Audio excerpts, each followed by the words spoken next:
শাশুড়ির সঙ্গে হঠাৎ একেবারে সামনাসামনি দেখা। ট্রেনের সিট ফাঁকা দেখে হুড়মুড় করে গিয়ে বসে সামনে তাকাতেই দেখি মাথা নিচু করে বসে আছেন। কেলেঙ্কারি আর কাকে বলে? জীবনে যাদের মুখ দেখব না বলে বেরিয়ে এসেছিলাম, সমস্ত সম্পর্ক ছিন্ন করেছিলাম, সেই তিনি মূর্তিমান সামনে। দেখে মারাত্মক রাগ হয়েছিল।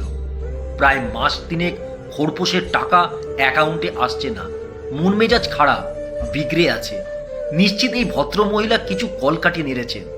ওনার যা হাবলা ছেলে, তার কিছু করার ক্ষমতা নেই, পেঁচানো বুদ্ধিও নেই। নিশ্চিত ইনি নতুন ফন্দি এঁটে উকিল লাগিয়ে কিছু করেছেন। কতক্ষণ আর চুপ করে থাকবো? একবার ভেবেছিলাম উঠে অন্য কোথাও গিয়ে বসি, কিন্তু সেটা হবে মারাত্মক অভদ্রতা। তাই সামান্য হেসে জিজ্ঞেস করলাম, কেমন আছেন? ভদ্রমহিলা প্রথমে আমাকে ভালোভাবে দেখলেন। মুখ দেখে মনে হলো সামনে পেয়ে খুশি হয়েছে। হাসি হাসি মুখ করে বললেন, ভালো নেই। কি করে ভালো থাকি বলো? ছাগলটা আবার পাগল হয়ে গেছে। এই ছাগলটা হলো ওনার একমাত্র পুত্র সুখদেব, আমার প্রাক্তন হাজবেন্ড। সুখদেবকে আশেপাশের 5 গ্রামের লোক হাবলা না বললে চেনে না। ওই বিখ্যাত উপাধি দিয়েছে তারা।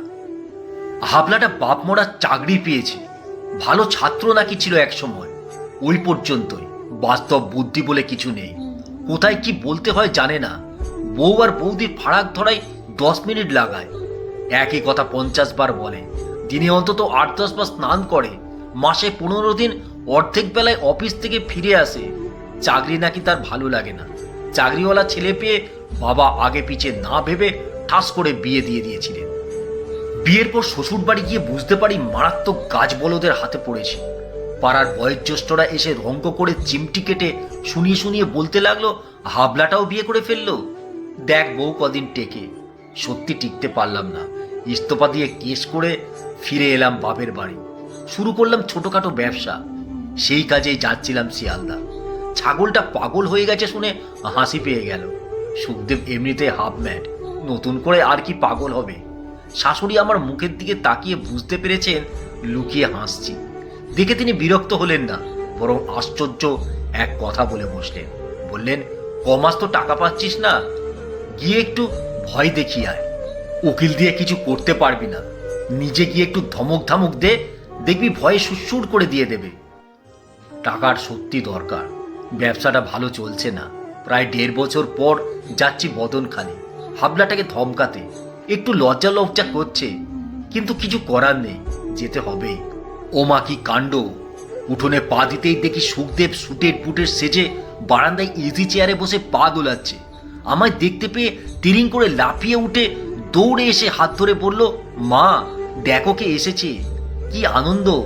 পরক্ষণেই হাত ছেড়ে বিষণ্ণ হয়ে বলল, যার বউ নাই তার কেউ নাই। যার বউ নাই তার কেউ নাই কথাটা সুখদেব মুখের ভঙ্গি এমন করে বলল যে কেউ দেখলে হো হো করে হেসে ফেলবে। আমারও হাসি পেয়ে গেছিল, কিন্তু হাসতে পারলাম না। রাস্তা দিয়ে আসার সময় মনকে শক্ত করেছি, ভেবেছি অনেক কথা। হঠাৎ টাকা বন্ধ হলো কেন? কে ওকে যুক্তি দিল? শাশুড়ি নিশ্চিত নন, নইলে তিনি আসতে বলতেন না। হাবলা লোকটা কি হঠাৎ বুদ্ধি গজিয়ে উঠল নতুন করে? অনেক ডাকাডাকি করেও শাশুড়ির সাড়া পেলাম না। অর্থাৎ তিনি এই মুহূর্তে বাড়ি নেই। হাবলা যে হারে বউ বউ বলা শুরু করেছে, হঠাৎ উঠোনেই না জড়িয়ে ধরে। ভয় ভয় করছে, একটু টেনশনও হচ্ছে। সুখদেব এবার আমার দিকে অনেকক্ষণ চেয়ে রইল। তারপর উচ্ছ্বসিত হয়ে বলল, জানি কি জন্য এসেছো। টাকা যাচ্ছে না অ্যাকাউন্টে, তাই তো? আরে যাবে না, সে কল করে ফেলেছি বলে বিজ্ঞের মতো ভাব করে হনহন করে গিয়ে ঘরে ঢুকে শুয়ে পড়ল ছোটদের মতো। এ টাকা আমার হকের পাওনা। টাকার কথাতেই মুন্ডু গরম হয়ে উঠল।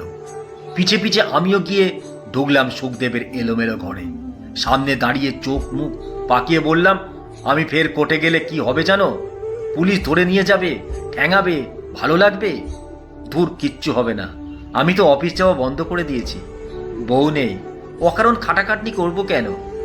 পুলিশ আমায় জোর করে অফিস নিতে পারবে? পারবে না। কার জন্য পরিশ্রম করব?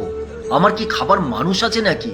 যার বউ নাই তার কেউ নাই, যার বউ নাই তার কামেরও দরকার নাই বলে ছোট্ট ছেলের মতো শুয়ে পড়ল।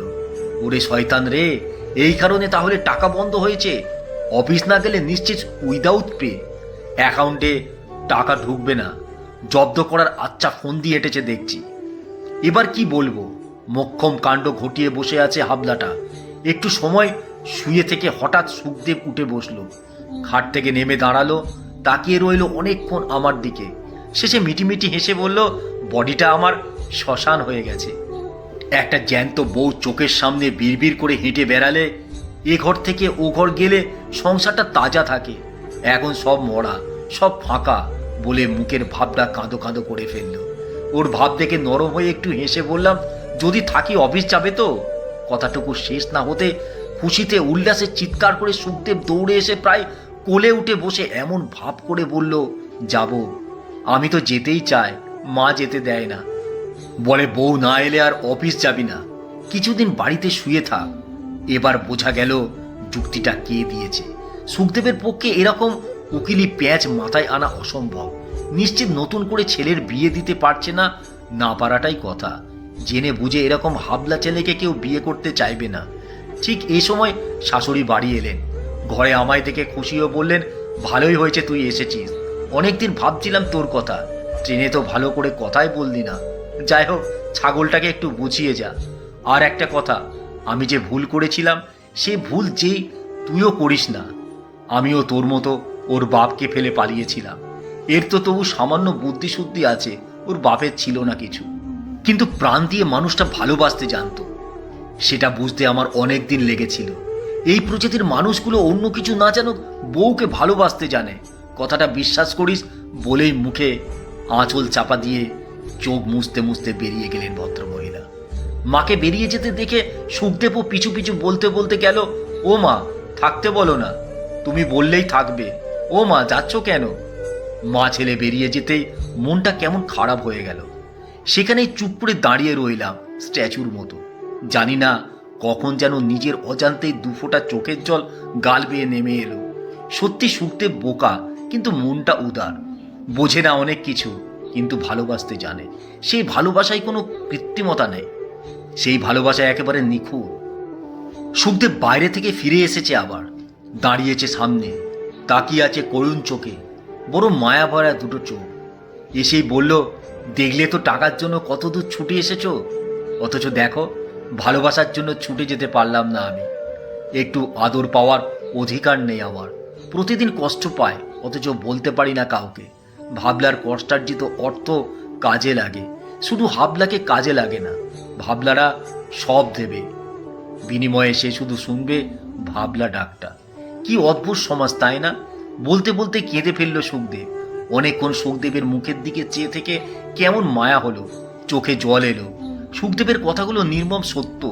সত্যি টাকার জন্য ছুটে এসেছি, নিতে এসেছি, দিতে আসেনি কিছু। ধীরে ধীরে সুখদেবের কাছে গিয়ে একটা হাত ধরে বললাম, আমার ভুল হয়েছে, ক্ষমা করে দাও। সুখদেব কিছু বলল না, শুধু বুকের ওপর আলতো করে মাথাটা রেখে বলল, চলে গেলে আমি আর অফিস যাব না, কখনো যাব না।